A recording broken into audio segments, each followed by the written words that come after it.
सृष्टि की उत्पत्ति से पहले, जब टाइम भी नहीं था।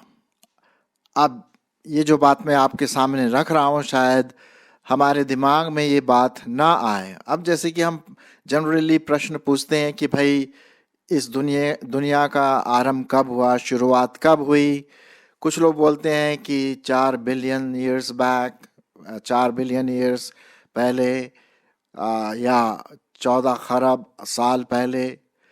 जो अविश्वासी हैं, जो प्रभु पर विश्वास नहीं करते हैं, जिसको हम कहते हैं एथियस्ट, वो बोलते परमेश्वर है ही नहीं, ये सब अपने आप से आया। लेकिन इससे पहले कि वो सब कुछ हो, हम ये पूछना मांगते हैं टाइम कब से आया, कब से टाइम की शुरुआत हुई, कब से घंटे, मिनट, मंथ्स, महीने, हफ्ता, साल और करोड़ों साल जिसको हम कहते हैं, कब से हुआ।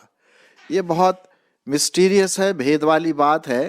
लेकिन जब हम बाइबल की ओर नज़र दौड़ाते हैं तो एक अनंत परमेश्वर की ओर ये इशारा करता है। बाइबल इस बात को बताती है कि एक अनंत काल का परमेश्वर है, जिसका ना कोई शुरुआत है, ना आरंभ है, ना अंत है। वो हमेशा था, हमेशा है, हमेशा रहेगा।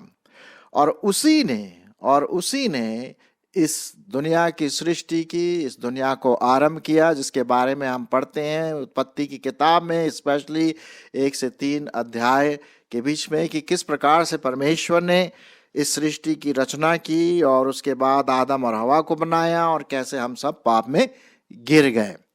तो ये तो हुई सृष्टि की बात। लेकिन आज जो मेरा विषय है वो सृष्टि से पहले, जगत की उत्पत्ति से पहले कुछ बात जो परमेश्वर ने अपने मन में रखी, जिसको हम मनुष्य अपने दिमाग से पूरा नहीं समझ सकते। लेकिन फिर भी जो भी वचन के आधार पर हम देखेंगे कि जगत की उत्पत्ति से पहले क्या ऐसी चीजें परमेश्वर ने सोची या अपने मन में ठान रखी थी। तो चलिए इसी को ध्यान में रखते हुए हम परमेश्वर का जो वचन है उस पर हम ध्यान देंगे। पहला जो वचन मैं आपके लिए पढ़ना मांगता हूं वो है प्रेरितों के काम, उसका 15 अध्याय और 18 पद।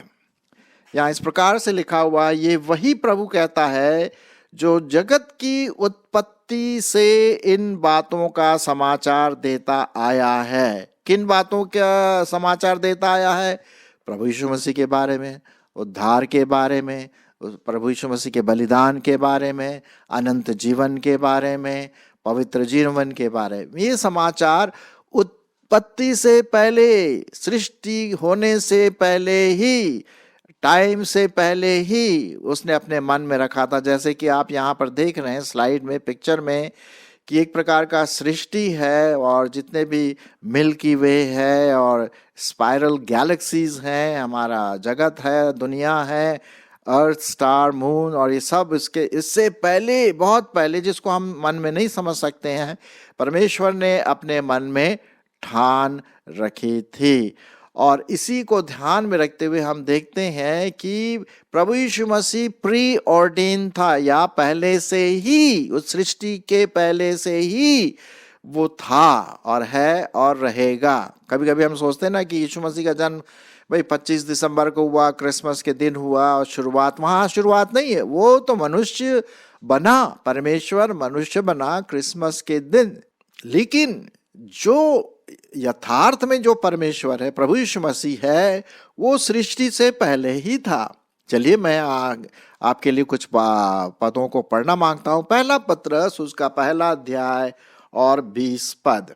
पहला पत्रस, उसका 1 अध्याय और उसका 20 पद। यहाँ इस प्रकार से लिखा हुआ है, मसीह को जगत की सृष्टि से पहले चुना गया था। सुनिए वचन क्या कहता है। वचन ये कहता है, मसीह को जगत की सृष्टि से पहले चुना गया था, पर अब इस अंतिम युग में तुम्हारे लिए प्रकट हुआ। कहने का मतलब 2000 वर्ष पूर्व प्रभु यीशु मसीह इस दुनिया में आए, वो प्रकट हुआ, और वो उसके द्वारा परमेश्वर विश्वास करते हुए जिसने मरे हुए में से उसको जिलाया, महिमा दी कि तुम्हारा विश्वास और आशा परमेश्वर पर हो।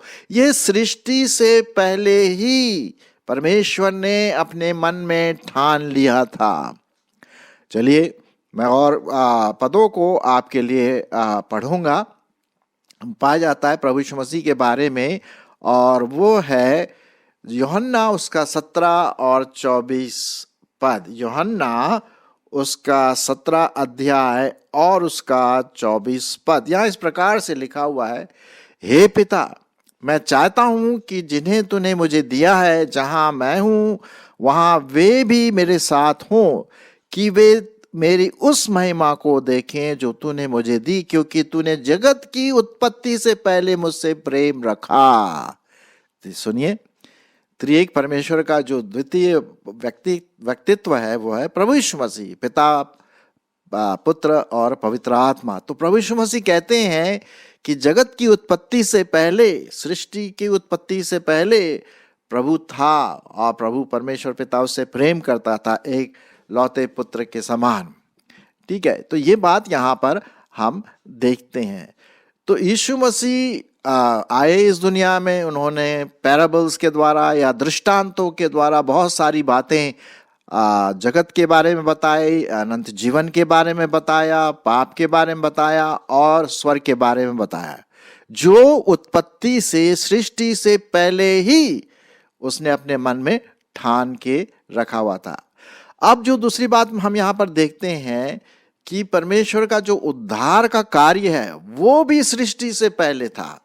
अब हम सोचते हैं कि भाई सृष्टि जब हुई, आदम और हवा ने पाप किया और उसके बाद प्रभु परमेश्वर ने उद्धार का कार्य शुरू किया। नहीं, ये आदम और हवा के बाद की बात नहीं है, ये सृष्टि से पहले ही उद्धार का कार्य प्रभु परमेश्वर ने मन में ठान लिया था, क्योंकि वो अनंत परमेश्वर है, वो भविष्य को जानता है, वो भूतकाल, भविष्यकाल, वर्तमान काल सबका परमेश्वर है।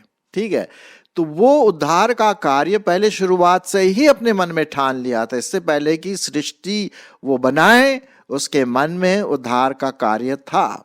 मैं आपके लिए कुछ पदों को इसी से संबंधित पढ़ने की कोशिश करूंगा, और वो पाया जाता है। पहले तो हम देखेंगे इफिसियों उसका 1 अध्याय 3 से 6 पद। इफिसियों उसका 1 अध्याय और उसका 3 से 6 पद। यहाँ क्या लिखा हुआ है सुनिए। हमारे परमेश्वर और प्रभु यीशु मसीह के पिता का धन्यवाद हो कि उसने हमें मसीह में स्वर्गीय स्थानों में सब प्रकार की आत्मिक आशीष दी है, जैसा उसने हमें जगत की उत्पत्ति से पहले, सुनिए, जैसा उसने हमें इस सृष्टि की उत्पत्ति से पहले उसमें चुन लिया कि हम उसकी दृष्टि में पवित्र और निर्दोष हों। कहने का मतलब, सृष्टि बनाने से पहले उसने आपको और मुझको चुन लिया। वो जानता था आपके बारे में, आपके नाम के बारे में, मेरे नाम के बारे में, मेरे व्यक्तित्व के बारे में, करोड़ों साल, हजारों साल जैसे भी होगा वो जानता था, और वो चाहता है कि हम चुने जाएं और उसके दृष्टि में कैसे रहे, पवित्र बने रहे, निर्दोष बने रहे। ये सृष्टि से पहले, before the foundation of the world.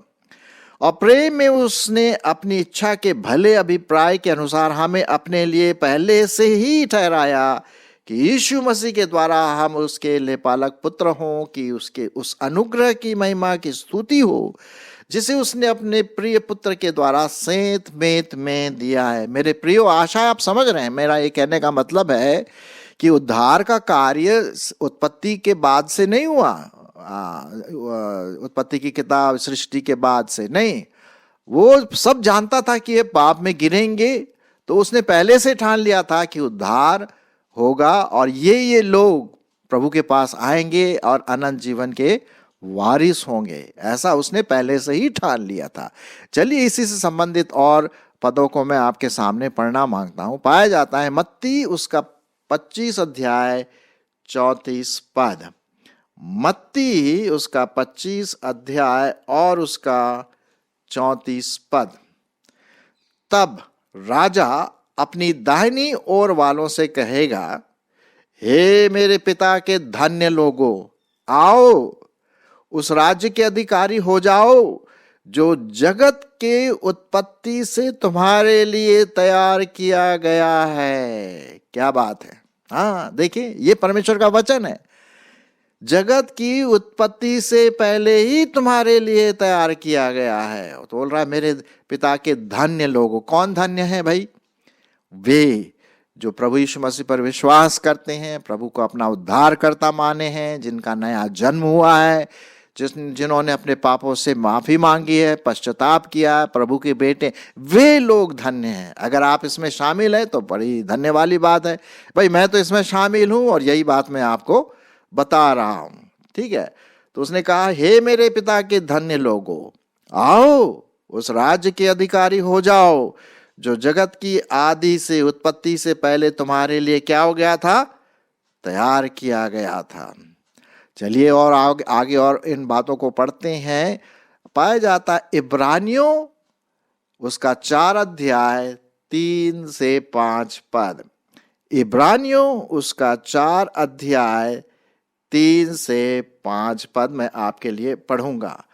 और हम जिन्होंने विश्वास किया है उस विश्राम में प्रवेश करते हैं, जैसा उसने कहा, मैंने अपने क्रोध में शपथ खाई कि वे मेरे विश्राम में प्रवेश करने ना पाएंगे। यद्यपि जगत की उत्पत्ति के पहले समय से पहले ही उनके काम हो चुके थे। जगत की उत्पत्ति से पहले उनके काम हो चुके थे, क्योंकि 7वें दिन के विषय में उसने कही ऐसी बात, परमेश्वर ने 7वें दिन अपने सब कामों को निपटा करके विश्राम किया और इस जगह फिर से कहता है मेरे विश्राम में प्रवेश ना कर पाओगे। तो हम यहाँ पर हम देखते हैं कि कुछ लोगों को जो प्रभु पर विश्वास नहीं किया, वो जगत की उत्पत्ति से पहले उनको दूर भगा दिया, हेल में चले गए, नरक में चले गए।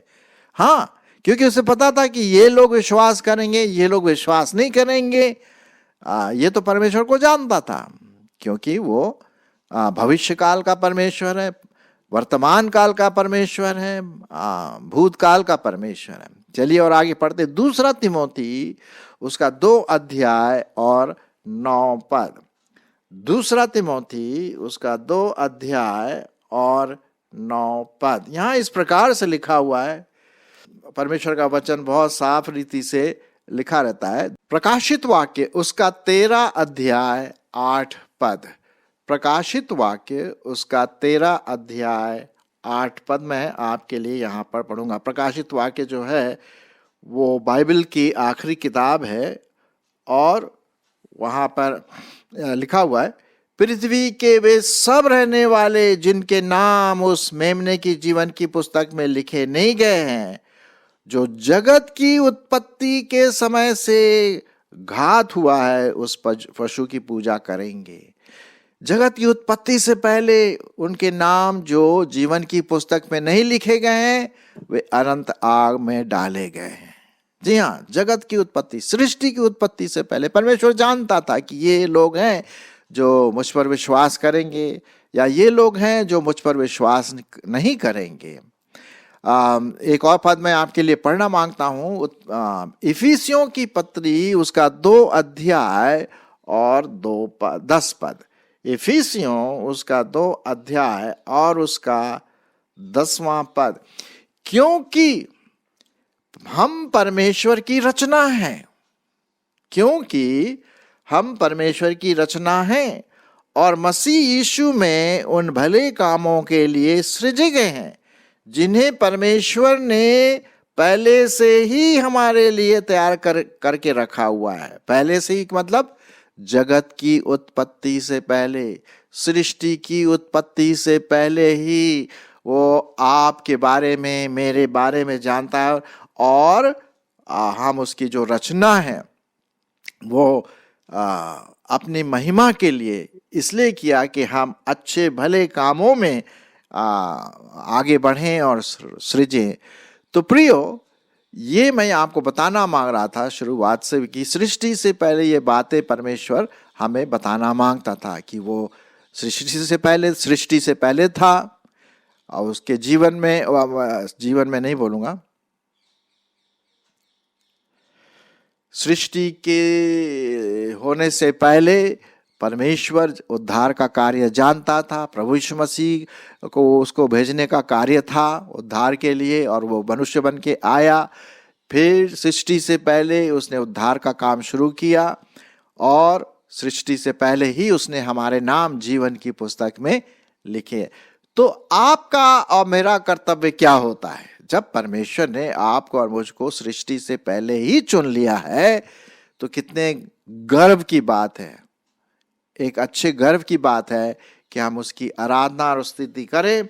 और उसी को ध्यान में रखते हुए मैं आपके लिए पढ़ूंगा कुलुस्सियों की पत्री उसका 3 अध्याय और पहले पद से। कुलुस्सियों की पत्री उसका 3 अध्याय और पहले पद से मैं पढ़ूंगा। जब परमेश्वर ने हमको सृष्टि से पहले या जगत के शुरुआत से पहले ही चुन लिया तो आपका और मेरा कर्तव्य क्या होता है? सुनिए क्या होता है। कुलुस्सियों उसका 3 अध्याय पहले पद से। जब तुम मसीह के साथ जिलाए गए तो स्वर्गीय वस्तुओं की खोज में रहो जहां मसीह वर्तमान है और परमेश्वर की दाहिनी ओर बैठा है। पृथ्वी पर की नहीं परंतु स्वर्गीय वस्तुओं पर ध्यान लगाओ, क्योंकि तुम तो मर गए और तुम्हारा जीवन मसीह के साथ परमेश्वर में छिपा हुआ है। जब मसीह जो हमारा जीवन है प्रकट होगा तब तुम भी उसके साथ महिमा सहित प्रकट किए जाओगे।